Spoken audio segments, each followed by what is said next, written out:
This episode is very important for new drivers, but the content is quite basic. First, you need to clearly understand that the steering wheels of a car are the front wheels. So, when steering while moving straight forward, the front can change its direction significantly to the left or to the right. But the rear wheels are not steering wheels. The distance they change is very small. It's essentially the front pulling the rear along. The same applies when reversing. The front can swing widely left or right, while the rear swings very little. We don't need to worry about terms like inner wheel difference or anything. Just grasp this principle, and it becomes easier to understand how to turn without scraping, and how to perform reverse parking and exiting a spot. Let's use a left turn as an example. Why might a scrape occur even with plenty of space to turn? And the area that usually gets scraped is behind the driver's seat. This is mainly because the driver is in the front position. In this position, we can easily see if the driver's side is about to scrape, but it's easy to overlook what happens past the driver's position. We are still pulling the rear of the car along. Once the front passes the obstacle, there's plenty of space. It can move significantly to the left, but the rear hasn't cleared the obstacle yet. As the front keeps pulling the rear to turn left, we must always check the left side mirror.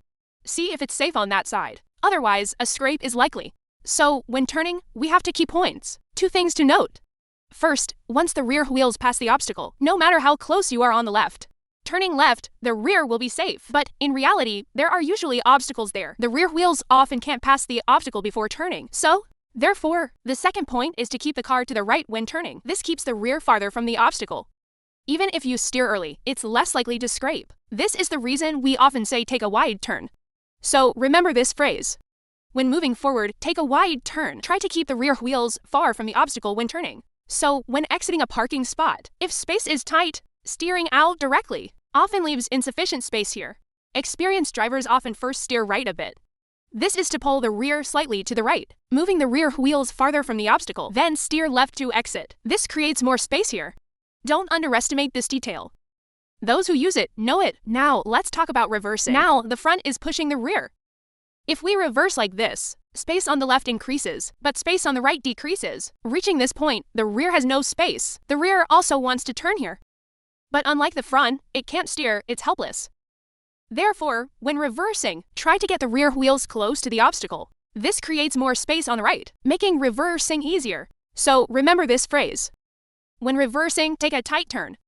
Try to get the rear wheels close to the obstacle when turning. So, when reverse parking into a spot, if the left distance is too large, by this point, not only does the rear have no space, but the front also has little room to adjust forward. If the rear wheels are close to the obstacle before entering, the right side has more space, making entry easier.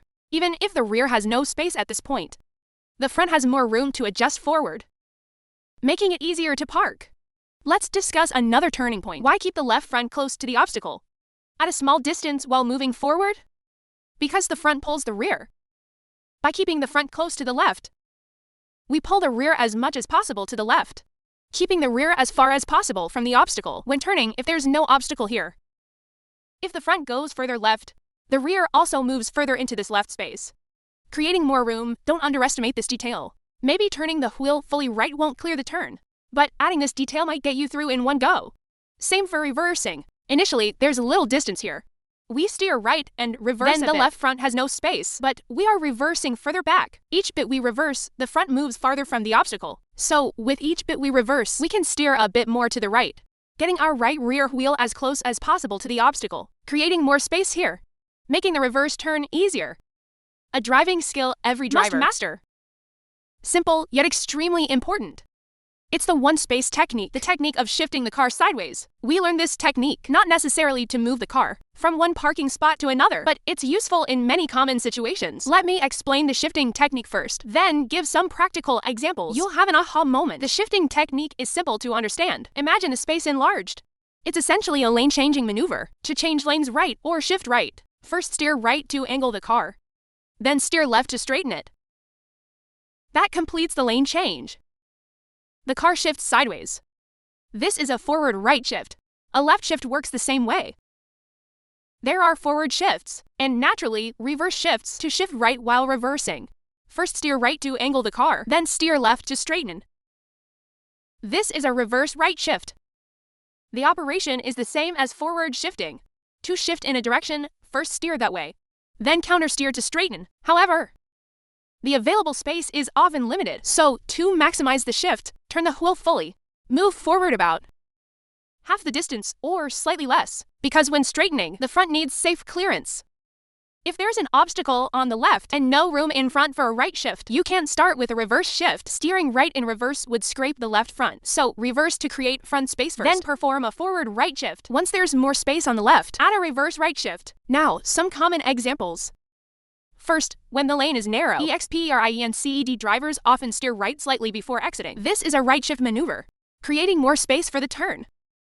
However, judging the right front distance is tricky. We usually leave a safe margin to avoid scraping. Often, this leaves insufficient space. Then, a full sideways shift is needed. Since there's an obstacle on the left, reverse first to perform a forward right shift. This creates space here and front clearance. Then, you can exit smoothly. Second, when reverse parking, if the rear is too far left and the front lacks space to adjust forward, perform a forward right shift. Steer right and move forward until there's more space on the left front. Then steer left to straighten and reverse back. Now the rear is closer to the obstacle for parking. The car enters deeper into the spot. The front has more adjustment room, making parking easier. Third, for parallel parking, if the car is too far right, blocking the front or rear, do a forward left shift, then reverse to park. If too far left, blocking the rear, do a forward right shift, then reverse. Fourth, during long reverse maneuvers, if the car drifts left, gently steer for a reverse right shift. If it drifts right, do a reverse left shift. There are many more examples.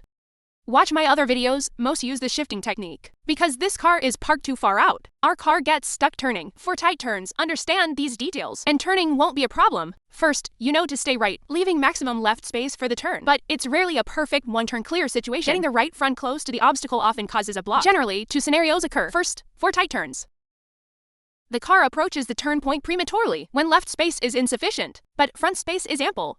It means you haven't moved forward enough. The rear is still far from the turn point. You might straighten, move forward a bit, then steer left. This often leads to getting stuck. If the rear can move forward more, left space increases, making the turn easier. The other scenario is steering late. This is better for tight turns. The front approaches the obstacle first, while the left side still has distance. This positions the rear further forward, closer to the turn point. Then straighten or even reverse with full right lock. Don't reverse too much, or the rear will move back too far. As long as the front has space, steer left to complete the turn. Observe closely. This car is parked further in, so we can steer even later to use this space. Now, the rear is even further forward, right? After adjusting by reversing with full right lock, you'll see more distance between your rear and the obstacle car. The rear is further forward and further right. Left space is larger. The turn becomes easier. Of course, sometimes even late steering gets you stuck. Then use a right shift to adjust. Straighten the wheels, reverse back. Get as close as possible to the car behind, then stop. This maximizes front space for shifting. Steer fully right to pull the rear right, creating distance on the left. Repeat shifts to increase left space. Now, a problem. Parallel park to far out, with very short front, rear space. The driver can't shift in. What to do? Here's a method for tight parallel spots.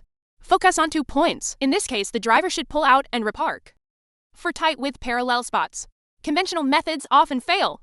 When the left rear wheel is about to touch the line, there's no room to steer fully left for entry. When there is front room, the right rear hits. So change the approach. Angle the car conventionally, but while reversing, make fine left, right steering adjustments. Control the rear's entry position. Imagine a line along the car edge. First point, the left rear wheel must enter just inside this line. This determines if parking is too far out or in. Second point, at that moment, the left rear should also be close to the rear car. This gives the front room to adjust for entry. It's normal not to get it right first try. For example, the car might be too far right. The left rear is in the spot, but you reach the point where the right rear hits. Yet the left rear still has space. Then the front lacks adjustment room. Use a left shift to correct this. In our driver's case, park too far out, often due to steering left too early. The left rear can't enter the spot. Any adjustment leaves the car too far out. So, first adjust both points simultaneously. Then repeat full right lock forward, full left lock reverse. This keeps the rear position fixed while adjusting the front into the spot.